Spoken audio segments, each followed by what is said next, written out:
सहायता की बात हो, चाहे कोरोना में लोगों की मदद करने की बात हो, अर्बन बैंक ने हमेशा अपने सामाजिक सरोकारों का भी, दायित्वों का भी ईमानदारी से निर्वहन किया है। और जो छोटे छोटे लोग हैं, जो गरीब तबके के लोग हैं, जो कोई चूड़ी बनाने वाला है, कोई मोची है, कोई दूसरा अन्य लोग हैं, उनको हम 25,000 50,000 रुपए तो बिना सिक्योरिटी के ही उनको लोन देते ताकि उनके छोटे छोटे धंधे वो कर सके। कई ऐसे लोग हैं जिनके बच्चों का विवाह नहीं हो पाता, और ऐसे लोगों को भी हम छोटे छोटे लोन उनको देते हैं ताकि उनके उनको उनका लाभ मिल सके। ऐसे छोटे लोग, छोटे व्यापार करने वाले लोग, छोटे दुकानदार लोग जब आकर हमको धन्यवाद देकर जाते हैं तो हमारे लिए उससे बड़ा सुकून का काम कोई दूसरा होता नहीं है। इसलिए बैंक सामाजिक दायित्वों का भी ईमानदारी से निर्वहन कर रहा है। मैं बहुत अधिक लंबी बात नहीं कहकर मैं पुनः मान्य हमारे अतिथि गणों का बहुत बहुत स्वागत करता हूं, अभिनंदन करता हूं और धन्यवाद प्रकट करता हूं कि उन्होंने एक हमारे छोटे से निवेदन को स्वीकार करके हम आप सब लोगों के बीच में आप पधारे। आपके अनुभवों का लाभ हम लोगों को अभी मिलेगा। बहुत बहुत धन्यवाद। जय हिंद, जय भारत।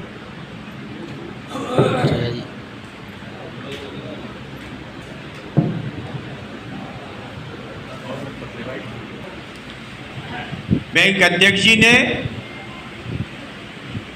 बैंक की बाबत संपूर्ण आपको जानकारी दी।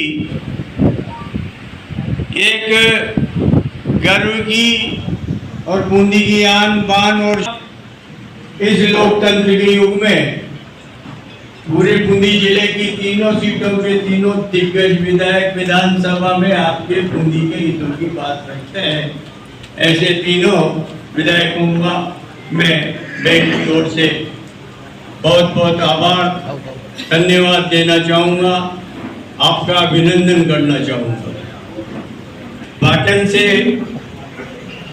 केशव नगरी से विधायक माननीय हिंदू मुस्लिम सिख ईसाई सबका साथी लटूर भाई, बूंदी नगर परिषद के उपाध्यक्ष श्री लटूर भाई से निवेदन करूं कि वे अपनी बात, अपना उद्बोधन दें। लटूर भाई।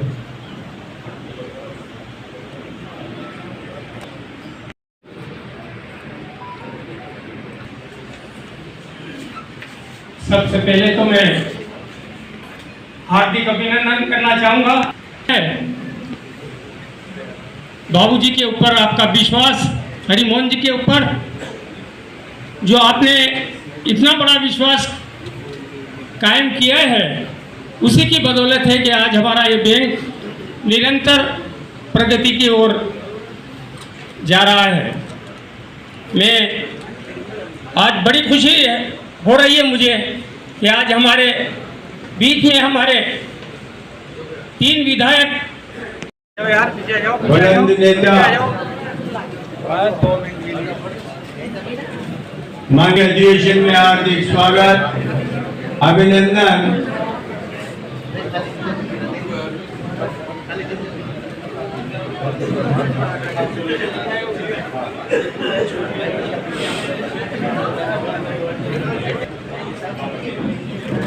बैंक अध्यक्ष, निदेशक, स्वागत, अभिनंदन।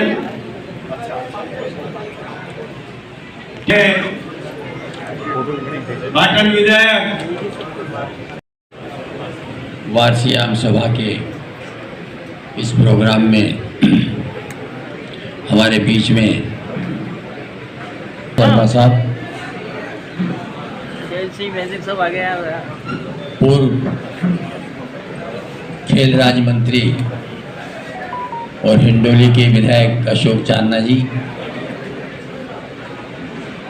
प्रहलाद जी गुंजल जो हमारे लोकसभा के प्रत्याशी रहे हैं, सत्य लटूर जी, मंच पर विराजमान सभी नेतागण और बूंदी के और अर्बन कोऑपरेटिव बैंक के सभी अंशधारी और सदस्यगण, बताया कि ये बैंक 1987 में 2000 नहीं 1987 में ये प्रारंभ हुई, हरिमोहन जी ने मेहनत करके इसको यहाँ तक बढ़ाया है। और मैं समझता हूँ कि सतीश जी भी लगातार इस बैंक को बढ़ाने में कोई कमी नहीं छोड़ रहे हैं, क्योंकि अब बैंकिंग जो परिदृश्य हमारे टाइम था वो अब बदल गया है। पूरी तरह से इलेक्ट्रॉनिक बैंकिंग हो गई है। हमारे टाइम बैंक अलग थी। आज कोई भी काम आप, क्योंकि पूरे कंप्यूटर का ज़माना है, जब कंप्यूटर आए थे, राजीव गांधी जब कंप्यूटर को लेके आए थे तो लोगों में ये भ्रम था कि अब कैसे काम चलेगा, नौकरियां चली जाएगी, काम कैसे होगा। लेकिन परिस्थितियां बदल गई। आज ये स्थिति के बहुत सारी प्राइवेट बैंक के 23वीं आम सभा में हमारे क्रांतिकारी नेता भाई प्रहलाद जी गुंजल और हिंडोली के लोकप्रिय विधायक पूर्व मंत्री भाई अशोक जी चांदना और पाटन के विधायक और हमारे जिला कांग्रेस के अध्यक्ष भाई प्रेमी जी, अर्बन बैंक के अध्यक्ष जी, अर्बन बैंक के सभी डायरेक्टर साहबान, और जिनकी बदौलत ये बैंक आज शीर्ष पर पहुंचा, वो सभी अंशधारीगण, पत्रकार साथियों और मित्रों। सबसे पहले तो मैं आभार व्यक्त करना चाहूँगा आदरणीय प्रेमी जी का, आदरणीय अशोक जी का, आदरणीय गुंजल साहब का, कि इन्होंने अर्बन बैंक के अध्यक्ष जी का अनुरोध स्वीकार कर इस अर्बन बैंक की आम सभा में पधार कर संबोधित करने और अपने अनुभव उसमें की जानकारी देने और ऐसे बैंक के शेयर होल्डर्स को हौसला अफजाई के लिए जो आप यहाँ पधारे, उसके लिए हृदय के गहन तल से आपका आभार। और यही नहीं, ये उपस्थिति आप लोगों की सामूहिक रूप से इस सभा में उपस्थिति राजनीतिक रूप से भी एक नई दिशा का संकेत देगी। ये भी इसका एक असर पड़ने वाला। ये सही है कि 150 रुपए के कमरे में जिस बैंक के आज बिल्डिंग के हम मालिक हैं, उसमें ही 50,000 रुपए के शेयर कैपिटल से ये बैंक आरंभ किया, निरंतर प्रयासरत रहे, सभी अंशधारियों ने सहयोग किया, सभी बैंक के स्टाफ और तत्कालीन जो भी काम करने वाले थे उनका प्रयत्न रहा। और सबसे बड़ी बात यह है कि कार्यशैली जो बैंक के कर्मचारियों की, जो अंशधारियों की, जो बैंक ऑफ डायरेक्टर्स की रही, उससे जनता में ये विश्वास जागृत हुआ कि ये बैंक निष्ठा, ईमानदारी से काम करेगा और लोगों की सामाजिक सरोकारों में तो सहायता करेगा ही सही, लेकिन उनके द्वारा जमा की गई पूंजी को भी सुरक्षित रखकर अपने प्रयासों से उस पूंजी को सुरक्षित रखते हुए लोगों की सहायता करके इस बैंक को शीर्ष स्थान पर पहुंचाएगा। ये लोगों का विश्वास रहा। बैंक में विश्वास करना कोई साधारण बात नहीं है। एक और तो बड़े बड़े बैंक हैं, नेशनलाइज्ड बैंक है, बैंक ऑफ बड़ौदा है, SBI है, HDFC जैसे प्राइवेट बड़े बड़े बैंक हैं। उन नेशनल स्थिति के, राष्ट्रीय स्थिति के बैंकों के बीच में ये एक छोटा सा बैंक अपने क्रेडिट बनाकर, अपने विश्वास के आधार पर, अपनी मेहनत के आधार पर, अंशधारियों के सहयोग के आधार पर, बोर्ड के डायरेक्टर्स की ईमानदारी के आधार पर उन नेशनल बैंक से कंपटीशन करके आज हम इस स्थान पर खड़े। कंपटीशन साधारण नहीं है, उनके आगे हम लगते कहाँ हैं। लेकिन अशोक जी, प्रेमी जी, गुंजल साहब, राजस्थान में ये पहला बैंक था जिसने एक्सीडेंटल इंश्योरेंस चालू किया और अपने शेयर होल्डर्स की एक्सीडेंट होने पर पहले 2 लाख का, फिर 3 लाख का और आज 5 लाख का एक्सीडेंटल इंश्योरेंस का अगर कोई काम किया है तो पूरे ही राजस्थान में नेशनल बैंक नहीं कर पाए, प्राइवेट बैंक नहीं कर पाए।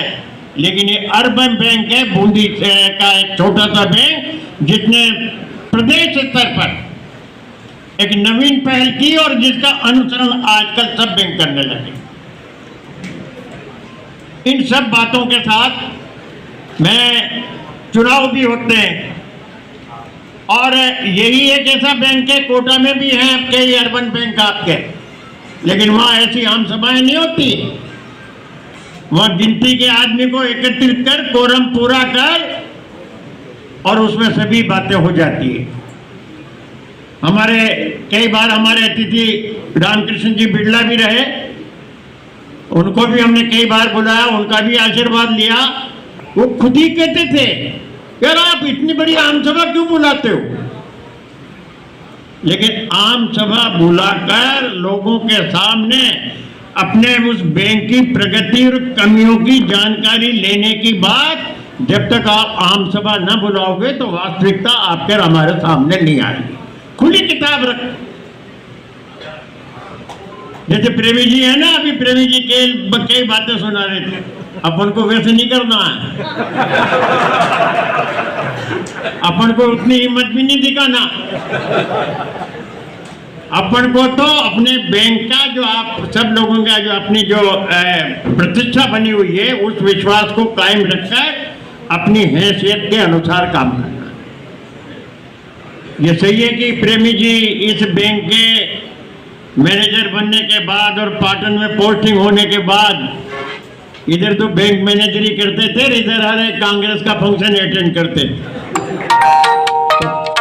प्रतिफल तो उसी का मिला है एमएलए बनने का। तो मैं आपको सबसे ही एक निवेदन करना चाहता हूं, मेरा निवेदन है आप सबसे कि जो भरोसा कायम किया ना, चुनाव में भी आपने हमेशा, अब तक जितने भी चुनाव हुए, निर्विरोध तो अभी गया चुनाव हुआ है, लेकिन अब तक जितने भी चुनाव हुए, जो पैनल हमने हमारी तरफ से शेयर होल्डर्स के सामने प्रस्तुत किया, सब लोगों के चुनाव में भाग लेने के बाद भी इन सभी शेयर होल्डर्स ने जो पैनल हमने अपनी ओर से जो जनता के सामने, शेयर होल्डर्स के सामने रखा, हमेशा वही जीते और उन्हीं को बहुमत मिला। 87 से आज तक ये स्थिति है। तो इसके लिए मैं आप सबका आभार व्यक्त करता हूं और धन्यवाद देता हूं कि आपने जो भरोसा किया, उस भरोसे पे खरे उतरेंगे। और बोर्ड ऑफ डायरेक्टर से भी कहना चाहता हूं, निवेदन करना चाहता हूं, अध्यक्ष जी से भी करना चाहता हूं कि अगर ये भरोसा टूटा ना तो उसकी जिम्मेदारी आप लोगों की हो। इसलिए भरोसे को कायम रखने के लिए बिल्कुल पारदर्शी ढंग से आपको और हमको, जैसे अब तक आप काम कर रहे हो, वैसे ही काम करते रहना चाहिए, ताकि आप लोगों का, आम जन का आप में भरोसा बना रहे। अभिनंदन करता हूं। वैसे एक संदर्भ तो नहीं है, लेकिन एक मेरी तरफ से आपके सामने एक प्रस्ताव है।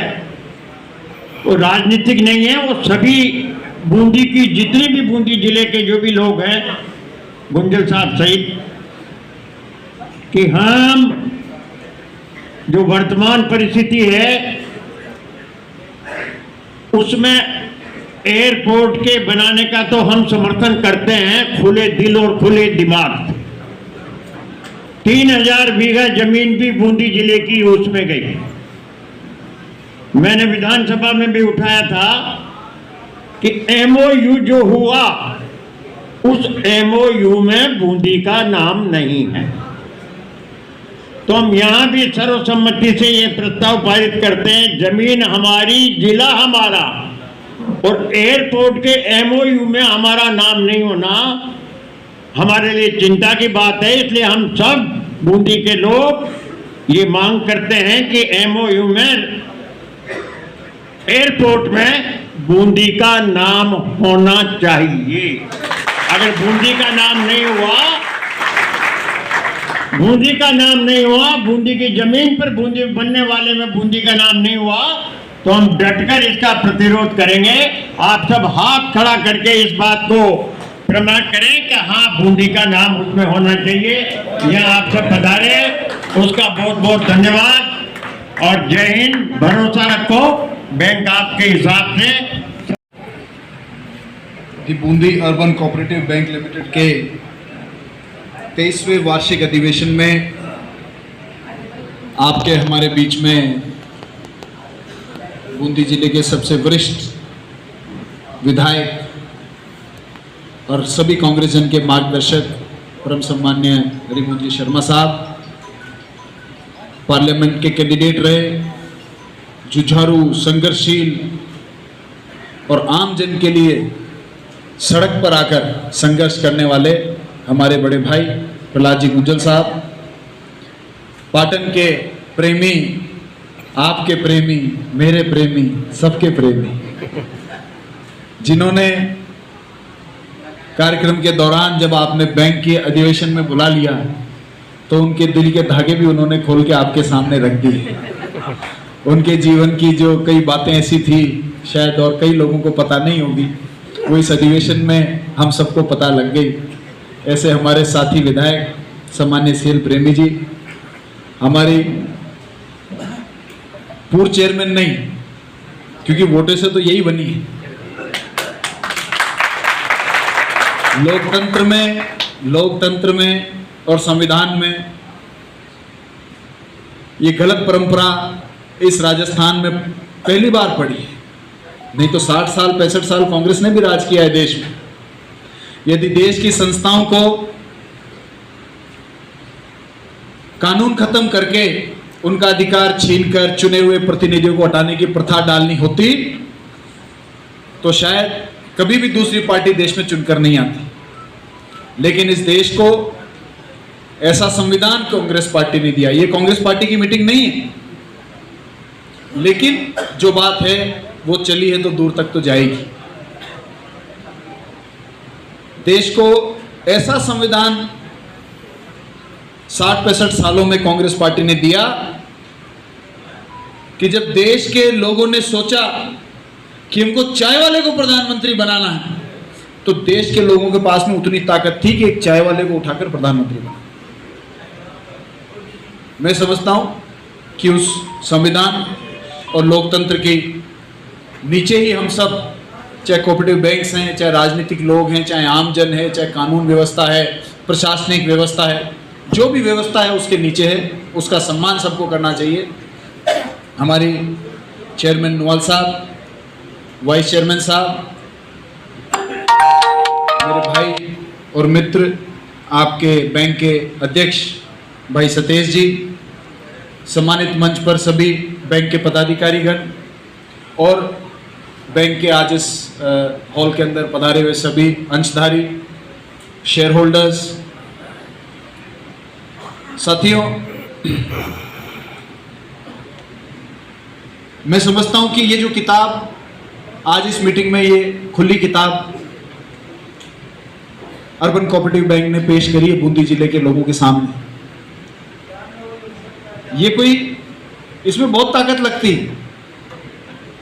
सत्य को पूरे जमाने के सामने रख देना और उसको खुलकर बोल देना, ये कमजोर लोगों के बस की बात नहीं। जैसा कि पूर्व वक्ता सम्मान्य हरिमोहन जी कह रहे थे कि कोटा में कई लोग तो केवल कोरम पूरी करके ही मीटिंग कर लेते हैं, तो उनके पास होगा कुछ छुपाने के लिए कि जो वो जमाने के सामने नहीं आने देना चाहते हो।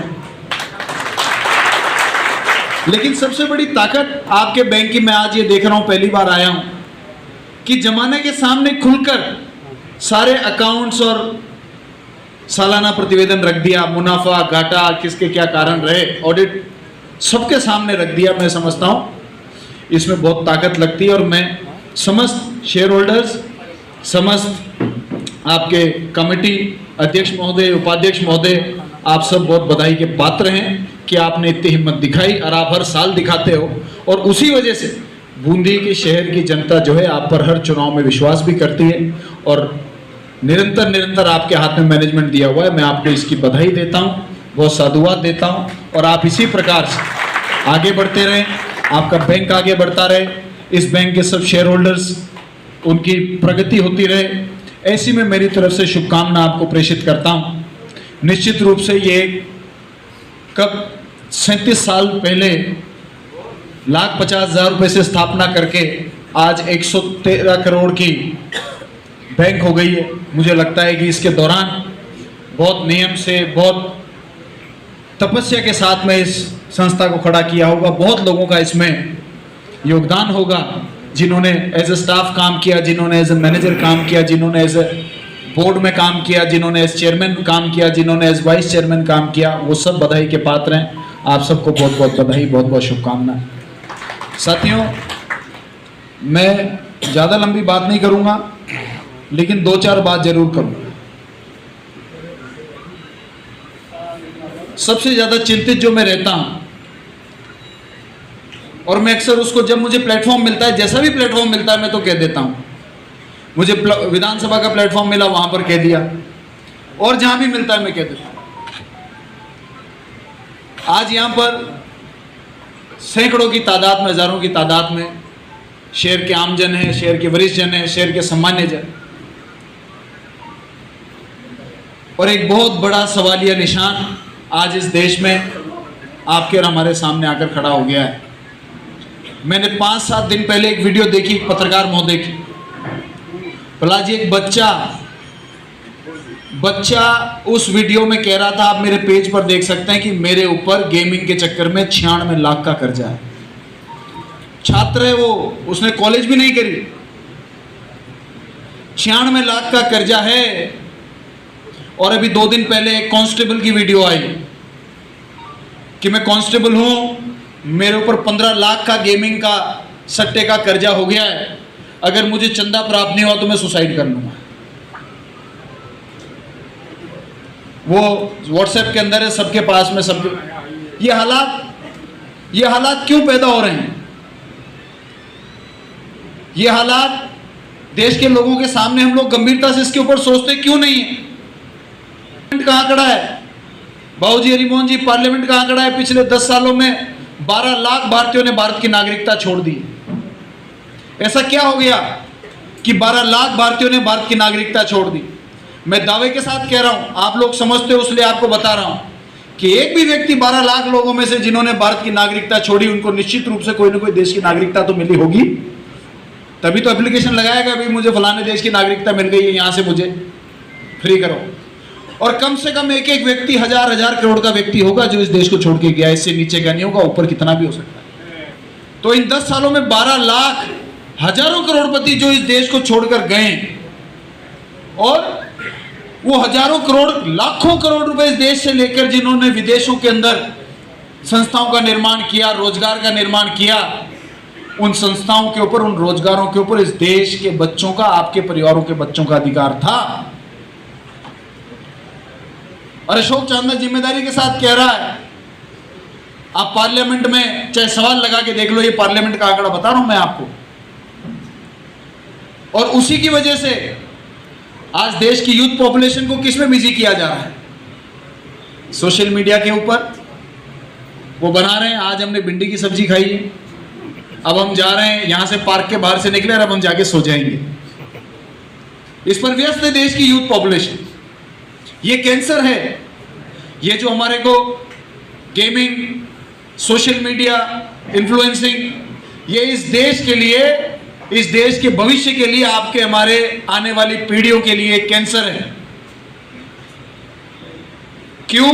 कि यदि कोई व्यक्ति चमड़े का जूता बनाता है ना, तो उसमें हुनर होता है। यदि कोई व्यक्ति एक बुशर्ट सिलता है तो उसमें हुनर होता है। चाहे 2 रोटी कम कमाएगा, लेकिन वो हुनरवान व्यक्ति होगा, उसमें आत्मसम्मान होगा। यदि कोई व्यक्ति बाल काटता है, उसकी दुकान है, तो वो हुनरवान होगा, उसका आत्मसम्मान होगा, क्योंकि वो मेहनत पसीने की कमाई खा रहा है। यदि कोई व्यक्ति, मेरे पिताजी कहते थे मुझसे कि अशोक, जिंदगी में कुछ भी करो, यदि बूट भी पॉलिश करो तो शहर के लोग ये कहने चाहिए कि यार बूट पॉलिश करनी तो फलाने के पास जाओ, बाकी बूट पॉलिश का मजा नहीं। ऐसे जिंदगी में कुछ आप लोग बन के दिखाना। तो वो हुनर, वो आत्मसम्मान आज इस देश से धीरे धीरे जा रहा है। अगर नहीं विचार करना है, अगर हमें आंखें ही बंद करनी है, कबूतर आंख बंद कर लेता है जब बिल्ली आती है, लेकिन इसका मतलब नहीं है कि बिल्ली को कबूतर दिख नहीं रहा।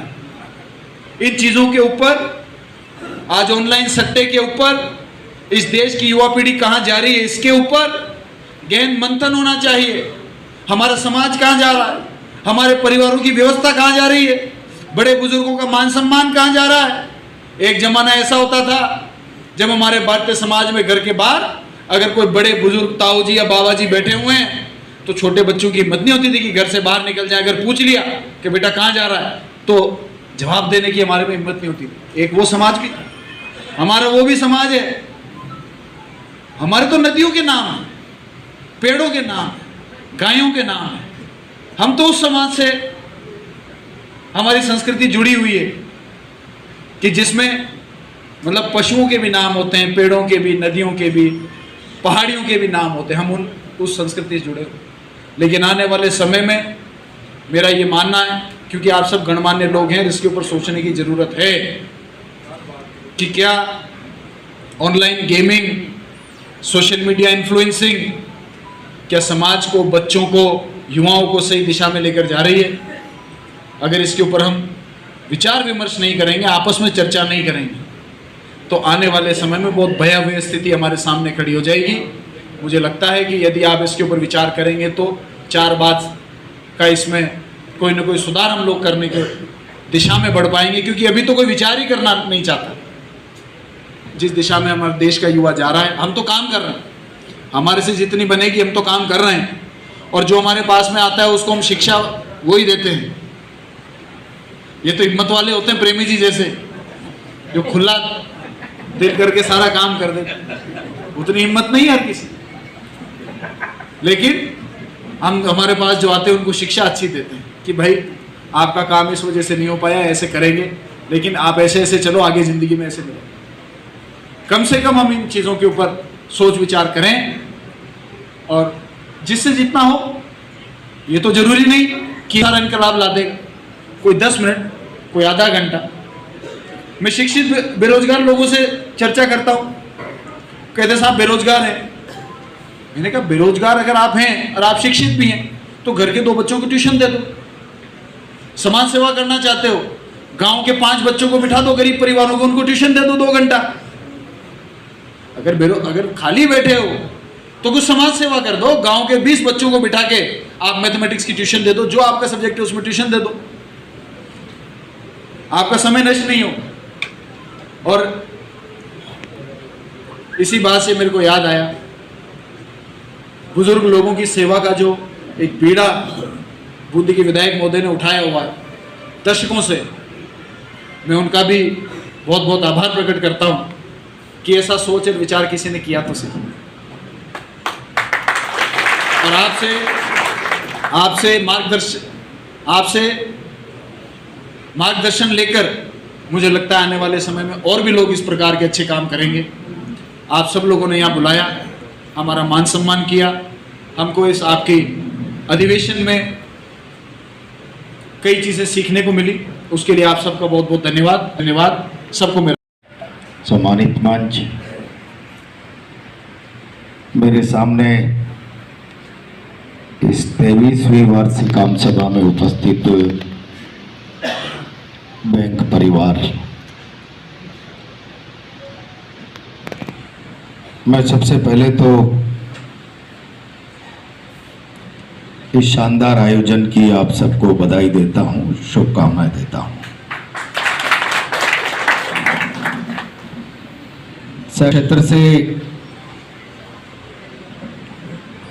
मेरा भी थोड़ा बहुत लगाव रहा है। मैं लैंड डेवलपमेंट बैंक का चेयरमैन रहा, मार्केटिंग सोसाइटी का भी चेयरमैन रहा। आपकी उपस्थिति और सभा में आपका अनुशासन इस बात की गवाही दे रहा है कि आपका बैंक परिवार के प्रति, अंशधारियों के प्रति संपूर्ण जिम्मेदारी और उत्तरदायित्व की भावना से काम कर रहा है।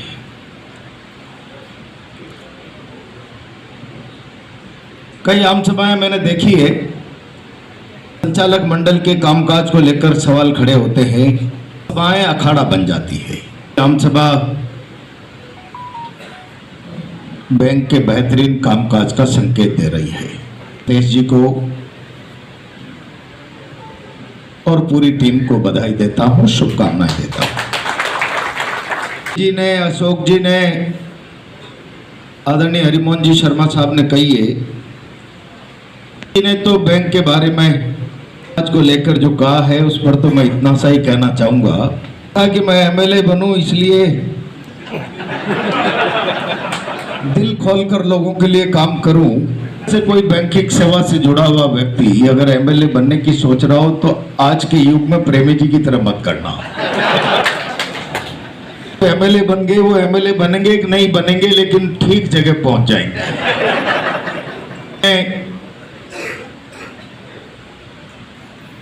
ऑनलाइन गेमिंग की चर्चा की, सहकारिता क्षेत्र के आंदोलन से जुड़े हुए प्रबुद्ध जन यहाँ बैठे हुए हैं। सच है कि सहकारिता की आम सभा है, बैंक की आम सभा है, आम सभा नहीं कह सकते। सहकारिता की भावना है कि आम सभा जैसे बैंक के कामकाज की पब्लिक ऑडिट होती है। हम पब्लिक ऑडिट का हिस्सा बनकर के कामकाज के विश्लेषण के लिए बैठे हुए हैं। जोखा, ब्यौरा, लाभांश, समसामयिक विषयों पर भी अगर हम चर्चा करें उसमें कोई गलत बात नहीं होगी। के पहले से ही जीवन में समृद्धि और सहयोग की भावना से आंदोलन के रूप में प्रारंभ हुई। वो कैसे मुक्ति दिलाई जाए, से समाज को मुक्ति दिलाए, उसमें से सहकारिता का सोच बना। मैं मिलकर परस्पर एक काम का ऐसा यंत्र तैयार करें। बैंक का स्वरूप इस बात का संकेत है। ये पायदान तय किए में आम आदमी अंशधारी के विकास में बात कर रहा हूं तो की सबलता समाज का विकास है और समाज का विकास ही राष्ट्र का विकास है। पर हो परस्पर समाज का सहयोग बने, लेकिन दुर्भाग्य से सहकारिता के क्षेत्र में जिस भाव से, जिस विचार से इस आंदोलन का उदय हुआ, ये केवल अपने अंशधारियों तक नहीं, इस भारत राष्ट्र के महाराष्ट्र, गुजरात जैसे कई प्रांतों में सहकारिता का आंदोलन जीडीपी का आधार बन गया। जीडीपी का आधार, बड़े बड़े सार्वजनिक उपक्रम जैसे प्रतिष्ठा